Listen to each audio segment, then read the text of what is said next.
जादुई मोती महल यह कहानी किसी किताब की कल्पना नहीं थी, बल्कि उस तटवर्ती इलाके में पीढ़ियों से फुसफुसाकर सुनाई जाने वाली सच्चाई थी।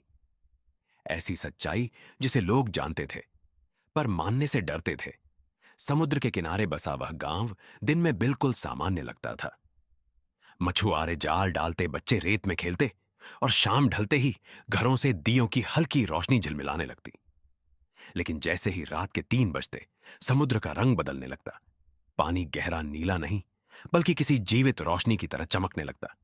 और तभी दूर क्षितिज पर एक महल उभर आता। जादुई मोती महल। गांव के बुजुर्ग कहते थे, यह महल हमेशा से वहीं था, बस हर किसी को दिखाई नहीं देता। सिर्फ उन्हें दिखता था, जो भीतर कहीं ना कहीं कोई अधूरा सच लेकर जी रहे हों। लालच, जिज्ञासा या पछतावे का सच। उस रात भी ऐसा ही हुआ। आरव नाम का एक व्यक्ति, जो सालों से समुद्री घटनाओं पर रिसर्च कर रहा था, गांव में पहुंचा। उसने इन कहानियों को लोक कथा समझकर अनदेखा किया था, लेकिन पिछले कुछ महीनों में उपग्रह तस्वीरों में दिख रही अजीब रोशनी उसे यहां खींच लाई। वह सबूत चाहता था, ऐसा सबूत जो हर सवाल का जवाब दे सके। रात के ठीक 3:01 पर आरव अपनी छोटी नाव लेकर समुद्र में उतरा। हवा अचानक थम गई, जैसे किसी ने सांस रोक ली हो। चप्पू चलाने की आवाज भी पानी में डूब गई। तभी उसने देखा, वह महल महल पत्थर या ईंट का नहीं था। उसकी दीवारें लाखों मोतियों से बनी थीं, और हर मोती के भीतर हल्की सी धड़कन थी। रोशनी इतनी मुलायम थी कि आंखें चुभती नहीं थीं, पर इतनी गहरी कि आत्मा तक उतर जाए। महल का प्रतिबिंब पानी में नहीं बन रहा था, जैसे वह इस दुनिया का हिस्सा ही ना हो। जैसे जैसे आरव करीब पहुंचा, महल का विशाल द्वार अपने आप खुल गया। कोई आवाज नहीं, कोई झटका नहीं, बस एक मौन आमंत्रण। अंदर कदम रखते ही उसे एहसास हुआ कि समय यहां अलग तरह से बहता है। हवा में नमक की गंध नहीं थी, बल्कि किसी पुराने मंदिर जैसी शांति थी। दीवारों पर जड़े मोती अचानक चमकने लगे, और उनमें चेहरे उभर आए।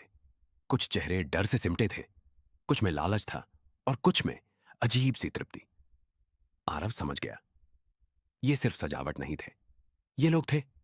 कहा जाता था कि जो भी इस महल में अपनी इच्छा लेकर आता है, महल उसे वही दिखाता है जो वह देखना चाहता है। लेकिन बदले में वह उससे कुछ छीन लेता है। कभी आवाज, कभी यादें, और कभी पूरा अस्तित्व। महल के गलियारों में चलते हुए आरव को कदमों की आहट सुनाई देने लगी। पीछे मुड़कर देखने पर कोई नहीं था, लेकिन मोतियों में उभरे चेहरे अब उसकी हर हरकत पर नजर रख रहे थे। ऐसा लग रहा था मानो महल खुद जाग चुका हो। बीचों बीच पहुंचकर वह रुक गया। वहां एक विशाल मोती रखा था, बाकी सभी से अलग। वह धड़क रहा था, बिल्कुल इंसानी, दिल की तरह। उसकी रोशनी आरव के चेहरे पर पड़ते ही उसके दिमाग में तस्वीरें घूमने लगी। उसका बचपन, उसकी असफलताएं, वह रिसर्च जिसके लिए उसने रिश्ते छोड़ दिए थे, और वह सवाल जो उसे यहां तक लाया था, सच क्या है। तभी महल में एक गूंजती हुई आवाज फैली। वह किसी एक दिशा से नहीं आ रही थी, बल्कि हर मोती से निकल रही थी। सच हमेशा मुफ्त में नहीं मिलता। आरव के हाथ अपने आप उस विशाल मोती की ओर बढ़ गए।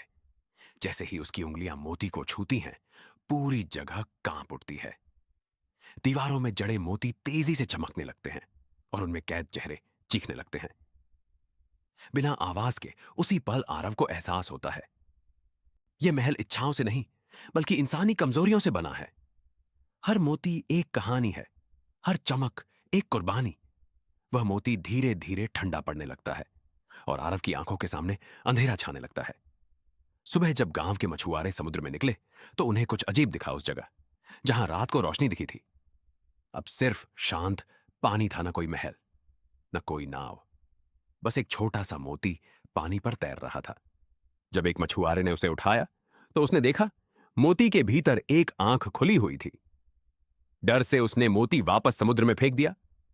उस दिन के बाद गांव में कोई भी रात के 3 बजे समुद्र की ओर नहीं देखता, क्योंकि अब लोग जानते हैं, जादुई मोती महल आज भी वहीं है।